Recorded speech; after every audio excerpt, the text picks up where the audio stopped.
Welcome back to Building Insight. I'm your host, Quentin Glenn, CEO of the Flooring Pros and the Watson Companies. Yeah, he is. Alongside my co-host, Amy Mareko. This is our 1 year anniversary. Happy anniversary. Happy anniversary. We did it. Awkward high five. I love it. Amy's never sat on this side of the table before. No, this is very odd. This isn't going to be an Amy Mareko podcast, even though I think we definitely need to do one at some point. TBD. When I was growing up, like watching TV shows, I always used to hate it. At some point in the season, there would be like a mashup episode of like all the great things that happened. Yep. And I skipped that episode always, right? Well. But to the dozens of people who have gotten us here to the year point, that's exactly what we're doing here, right? We're gonna go ahead and just kind of recount some of our favorite moments, some of the best insight that we have. Obviously sitting on this side of the table and being able to digest what our guests have said to us, has really spurred a lot of conversations internally within our company. Has definitely shifted our mindset a little bit. So, we'll kind of want to get into, what some of our afterthoughts are. In the moment, I think we're good at, starting the conversation with everybody, but now having digested these pieces a little bit more, I think there's definitely some really good value there. So, we'll just hop right into it. So our first guest that we want to recount is John Jasek with Choate. And one of the things that he brought up to us was, the importance of hiring and, what the key things that he looks for specifically in the construction industry are, and how to make sure that aligns with your company's values. So we'll go ahead and turn it over to John. How do you go about hiring people? What elements are you looking for in people that would make them not only like a good fit for the job, right, but a good fit for the culture that you guys have? Yeah, I was gonna say culture is everything. Mm-hmm. As I've been around in different places and everything, and have also been in between my Choate stays, has been trying to build the team myself and everything, and it's tough. It really is.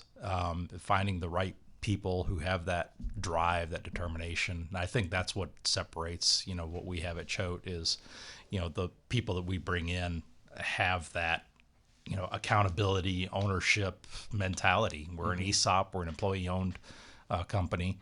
And so we all have that same type of just, hey, we take it all on our shoulders and we run with it, right? So it's that kind of an attitude, mentality, if you will, that really kind of permeates throughout the organization. And that's pretty much in all our offices. We all have, each office has its own culture still, but for us, that definitely is what drives us, and Choate's always been that contract's been known as one who, just doesn't let obstacles get in the way. We're always pressed against the wall, it seems like, for getting projects done, quick and on time, ahead of time, with no time sometimes. So I think John said it best. Culture is everything. I think that's been a common trend within multiple guests that we've had on here. And obviously, at the Flooring Pros, that's been a main focus for our team, right? Like we have really been working on what is our culture? How do we get everybody's buy-in to make sure that they understand our mission, our vision, our goal, who we are. And I think that's been really important. And I've noticed a huge change in the last, 12, 16 months or so. I do. I feel like we are a team first mentality. And I think it really shows through how everybody works, how everybody communicates. But I think he is right. Culture is everything. Yeah, I mean, I agree with everything you just said. One of the things that really resonates with me on this is, building a culture of winning. And, when your back's up against the wall, you want people who thrive in that type of environment, right?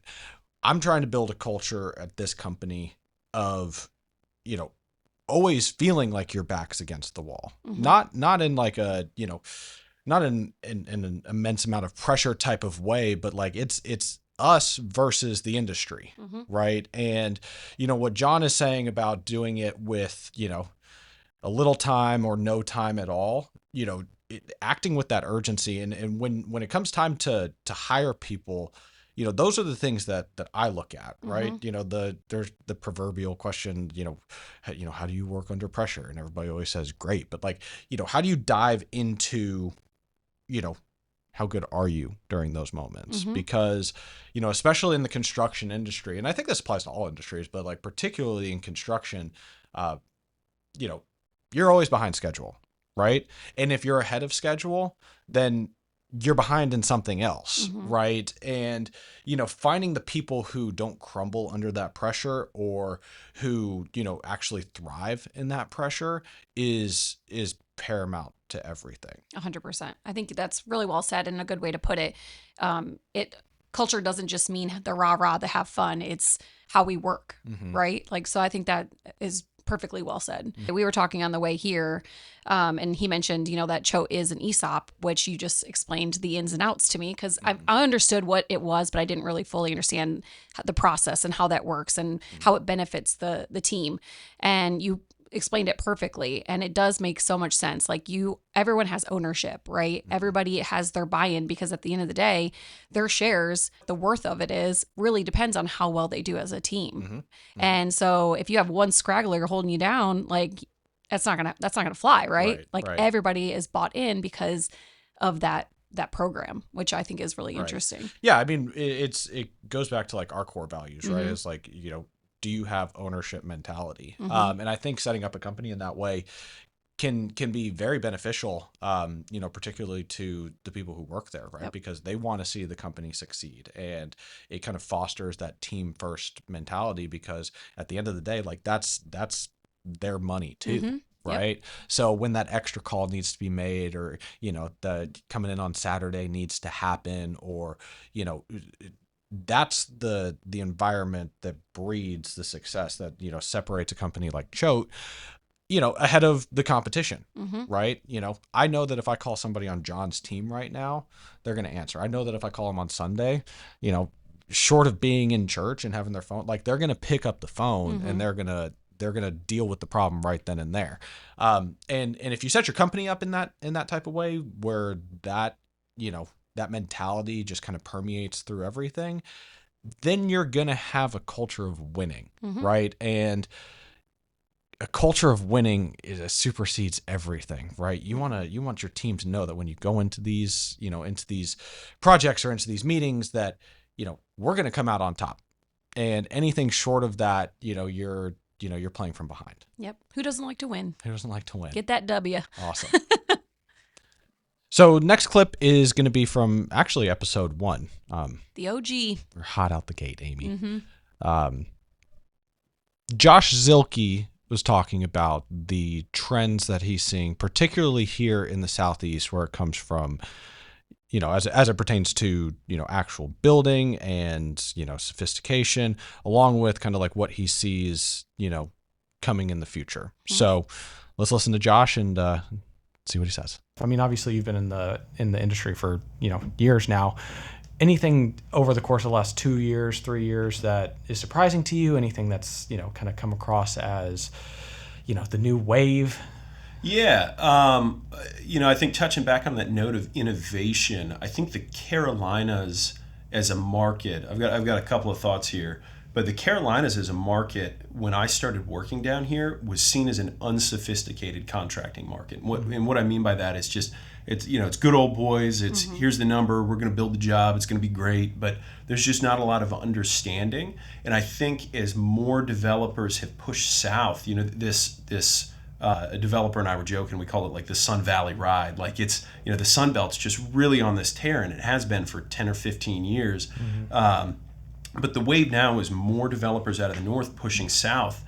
It's a different market there, and there's a different level of sophistication. So what we've seen is, as they come down here, the contractors that are doing well are those that understand what those clients want, that level of sophistication. So I think there's multiple kind of trends there that we're seeing. We're seeing more and more developers headed south, and now talking with lenders, we're seeing the Southeast is one of the few places developers are willing to lend, which necessitates more sophisticated general contractors, which is how I think we've really tried to grow and level up there. Exactly. So I think that's a huge opportunity. I think the product types, kind of back to that discussion, I mentioned senior living. That has just blown up. It's incredible seeing how many senior living jobs are there. Before we hopped on the mics here, we were talking about Asheville. Driving around, the number of senior living facilities in Asheville that are going up, it's insane. It's mind-boggling. Yeah. I think 2/3 of the jobs we saw yesterday under construction, there's thousands of senior living units. Yeah. And I think people actually want to move there and live there. Like I don't think it's a bubble. I think it's true demand. So I think that's another trend I'm seeing. Yeah, Charlotte's booming. The South is booming. I think we got lucky just by happenstance of being in one of the quickest growing markets in the country and being specialized in a space like senior living, as Josh was mentioning, multifamily, specializing in the areas that are experiencing the highest level of growth too. Looking back 2-3 years, you're driving down the highway, trees everywhere. Right across from our office, like literally this morning, I turned to Amy as we were leaving to come to the podcast, and I'm like, gosh, like, do you remember when there were trees up here last week? Like, and so, it's funny because, I come from the West Coast, and, they're trying to fit a foot within an inch out there. Everything's just so jam packed. We're here, there's been a lot of undeveloped land, and, from a subcontractor's perspective, from a developer's perspective, you just got to be licking your lips at that. You know what I'm saying? So it's an exciting time for sure. I think that there's a ton of opportunity available for, the bigger companies to be making a push out here in the Southeast. But I also think there's a really unique opportunity for, smaller companies who are just well positioned, kind of like us, who just happen to be in the space that's exploding, to really, propel their company forward. Now, in order to do that, you have to make sure that, you're agile with the business trends, right? You're not staying, you're not reactive, you're proactive, and you're starting to notice these things and make changes within your business to help push that forward. But, as long as you're continuing to, develop yourself, develop your business, grow your business, and make new relationships, there's a ton of money to be made out here. Yeah. And I love the part too, where he was like the good old boys. Like, before being in construction, I had a stereotype of what I thought construction workers were like and what they talked about and what they, you know what I mean? Like there is a stereotype, and just seeing the 12 people that we've had on the podcast, like how much sophistication, how much talent, and just brain power, like the smartest people have been on here. You know what I mean? Like there is a lot of sophistication within the construction industry. Oh, for sure.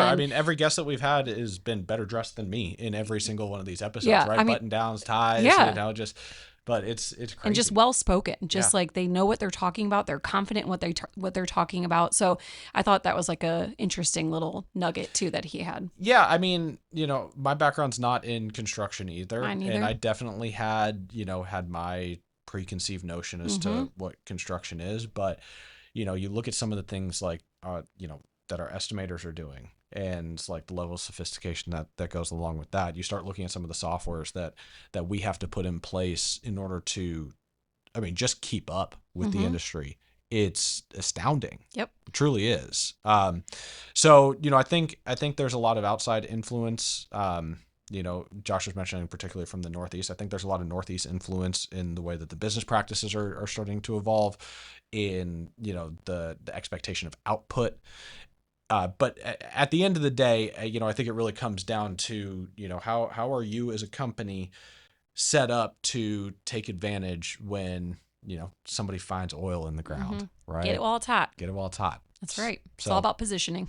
All right, let's go back to Masaki Maeda And what he was talking about was, how he got into the industry, and more particularly like why he chose the career path that he was on, and like what are the important things for him that, if he was able to turn around and talk to his 15-year-old self, that he would, advise him on doing in order to, to be happy and to grow your career. So let's take a listen from Masaki. I'm curious what type of advice you would give to, a younger you, to make sure you avoided some of the pitfalls that you may have experienced.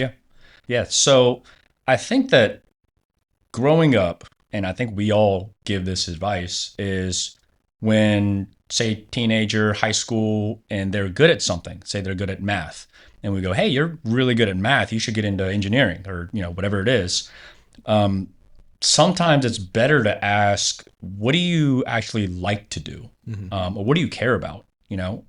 Because once you get into a career, you might be good at it, but you might not like it.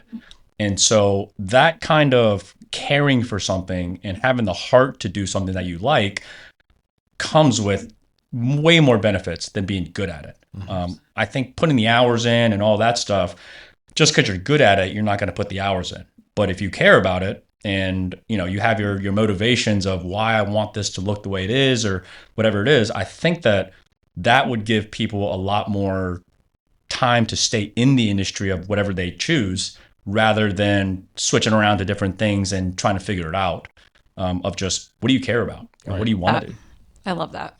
So Amy, you said after Masaki was done that you loved that twice. So why don't you give us your thoughts? I think that really resonated with me. I come from a performing background, and I remember in high school, everyone was, okay, what college are you going to? What are you going to study? And I had like heart palpitations. I was like, I enjoyed school for the social reasons, but I was not like, I did well, I wasn't like flunking out, but that wasn't my thing. Like school was not my thing. And my mom owned a dance studio, and I took dance since I was 4 years old. And I was like, you know what? You basically taught me a trade. Let me just try.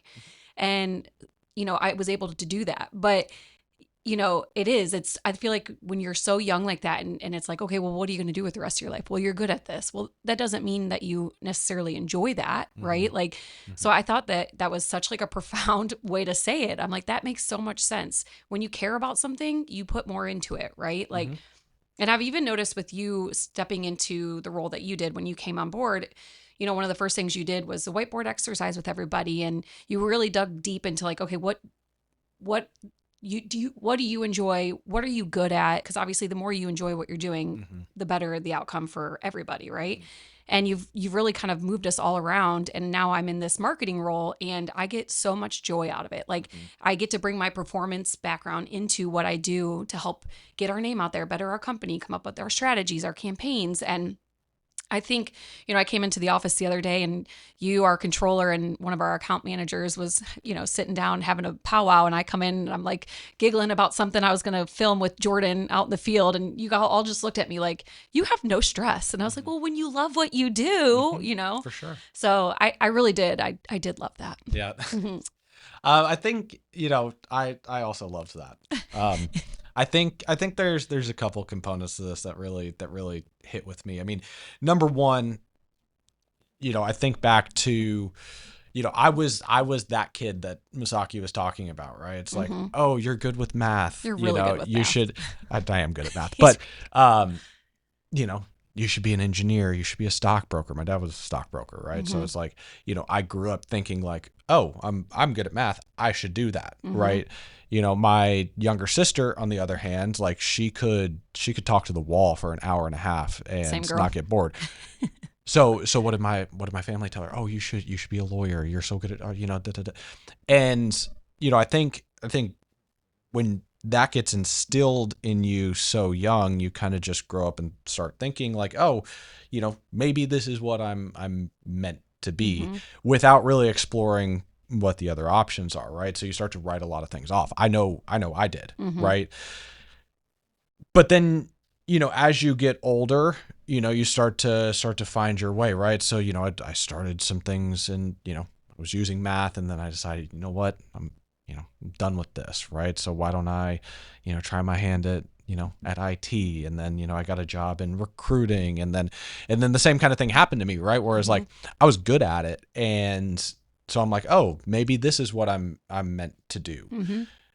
And then I did it for 5, 6, 7 years, however long it was. And then again, like I started to realize it's like, I think I just do this because I'm good at it. And, when you do things because you're good at it, what ends up happening is you start to slowly resent what you're doing, right? It's like you almost take for granted, the work that everybody else is putting in. So, once I kind of stripped that away and really took like inventory of my life, it's like, okay, like what do I want to do? I want to be doing, the bigger picture things. I want to be, leading teams. I want to be making decisions. I want to be doing it in different ways.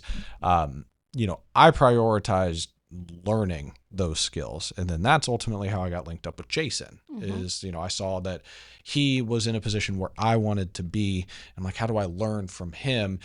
And just like that pursuit of getting better at those skill sets, that has fulfilled me in ways that, the money that I've earned previously never could. The satisfaction of being good at things never could really like scratch that part of my brain in the same way that, learning and developing these new skills has, right? So I think, from an individual level, there's that. When you're talking about, you mentioned the whiteboard exercise, which for some reason is like the thing that everybody at TFP calls back to, like one of the first things that I did. But like, as a leader, this is like the most important thing, right? Is, first of all, you have to find, kind of like what John was saying, right? Like you have to find the people who, are willing to work with their back against the wall. And, once you've identified those people, then it's about digging a little bit deeper as a leader and finding out like, okay, who are these people, right? Like what is underneath the surface level? It's like, all right, cool. I know I hired, just an absolute badass, right? But like what moves them, right? And it's not the same thing for everybody, right? You start to dig into what their motivations are, right? It's like, are you motivated by money? Are you motivated by job satisfaction? Do you want to, kind of like you were mentioning earlier about yourself, like, are you trying to have like scratch that creative part of you? Are you trying to go out and make 6, 7 figures a year? And, and then if you look back at what their skills are or what their tasks are, and if you can, as a leader, align those skills to that goal, then you set people up on a pathway to where they know what they're looking for. Number one, they start to realize the steps that are needed to get the ultimate outcome of what they're motivated and what like they're striving for. But then you get a higher level of job satisfaction out of it, and you come into work and you're not stressed, and you leave work and you're proud of what you accomplished every single day, as opposed to the opposite, right? Where it's like you come into work because I got to go to work today, right? And everybody's sprinting towards Fridays, and everybody, oh, you woohoo, the weekends. Like when I'm doing what I love right now, I know you're doing what you love right now. When Friday afternoon rolls around, I'm looking forward to Monday. Jason's favorite day is Monday. He wished every day was Monday. When I had my recruiting company, that was our motto: is every day is Monday. Yeah. Right. Every day is Monday, because if you just are doing what it is that you love to do, then you're gonna get good at it. You're gonna get good at it. It's like there's no way around it. Right? And then it just benefits everybody. Like if morale's up personally, I'm going to help keep the morale up in the office. Everyone's going to be happy to come into the work office, and they're going to be happy to be around everybody here because we're all doing what we like to do. There are so many offshoots of this too, right? Where it's like, if somebody walks in and they can see that like I'm fulfilled in what I'm doing and that you're fulfilled within what you're doing, it's, we talk about raising the standard all the time, right? It's like, just like within a split second, people are understanding like, okay, the standard's really high here, right? Amy loves her job, right? Quentin loves his job. Like, so, but I think it all stems back to what Masaki's saying is like, if you're just in it because you're good at it, or because you think like, this is what I was meant to do, maybe you will fall in love with that, Mm-hmm. but you have to fall in love with something first in order to get really good at it. Yep. So this next clip might be my favorite moment Mm-hmm. in Building Insight. We were talking with Mike Curran, and he must have like read my notebook or something, and like used one of the same analogies Mm-hmm. that I use early and often within the company. But what we're talking about here is what are the differences between leading a big team and leading a small team. And, what are the advantages of leading a small team versus a big team? And, Mike says it best. I'll let Mike talk, but, I'm sure we'll have some thoughts. You obviously are a leader of people too, right? Like you have a pretty good team, and you've worked with large teams. I know you've managed large teams, similar to kind of where we're at. Your team now is smaller. Yes. But I think that's, at least in my opinion, that gives you a lot of advantages, right? Yes. So can you talk a little bit about, being a leader of, again, like a large group of people versus, Sure.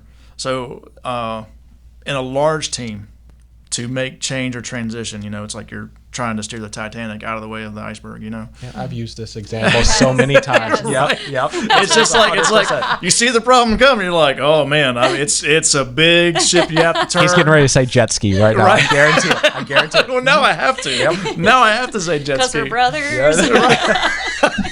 She too. Best ever. Yeah. So no, but now we are nimble like a jet ski. Mm-hmm. We can adjust to the market. We can adjust to the team's needs. And I will say, but managing a smaller team is more difficult because a larger team you can kind of glaze over, and not intentionally. I don't want to ever say that about anybody who manages a big team. It's hard, but you're focusing on the overall standard, right? The big processes, to where we still will have processes and procedures in a smaller business, but I'm meeting with you. I know how you're doing. I know when your dog gets sick. I know when you can't make it to work on time. I'm like, literally, we're right here. And so you have to have a level of personality to appreciate what life is. So it's different to where I still have the same attitude, no changes in the corporate world. But for me, it was a little bit more stressful because I am a different kind of manager. I care how my people are doing. And when I saw that one of my people was stressed or they're going through a family emergency or something's going, but they have 75 homes they're trying to crank out this quarter, it's like it's hard to react because you can't move somebody else who's already overloaded to help support or do anything. You are literally watching them drown and you can't do anything about it. To where now, like we had a little bit of an issue, a very minor issue come up. They're always minor. We all jumped on a call this morning, and it was like, okay, let's get the fix. And we all jumped in. Everybody's playing their part to bring support to a teammate. We're getting it done.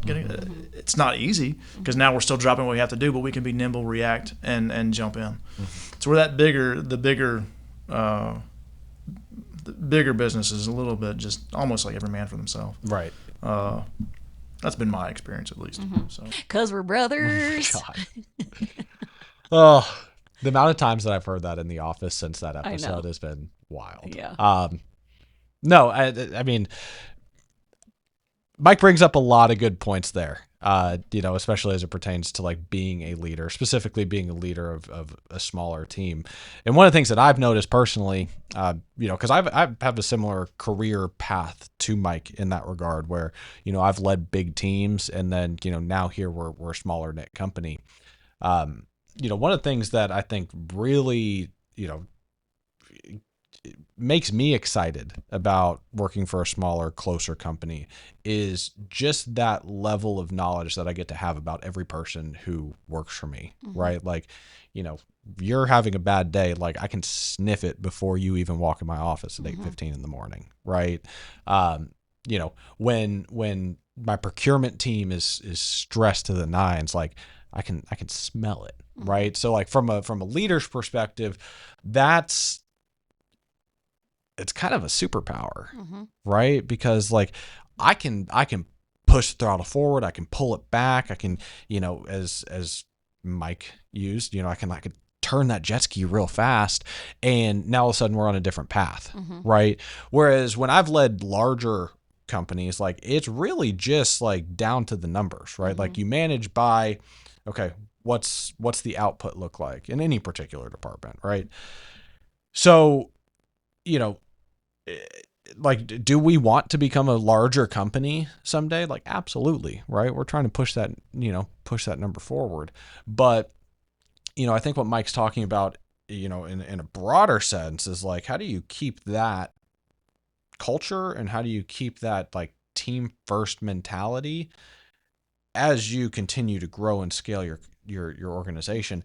And I think that's the key to everything. I think the best companies of the world are the ones who have mastered that. So, no, I think again, he stole my analogy, so I think he nailed it on the head. But like, if I can say one thing about leading a small team, is that the advantages that you have far outweigh the advantage of a larger bank account on for a larger company. Yeah, and two, I think you're able to recognize those leaders or potential leaders a little bit easier, right? I think that that's interesting because you're more close knit. You are able to spend more time with these people and really see the potential of growth within those few that are in your team, which only is going to make you grow bigger, right? Eventually, that's the goal.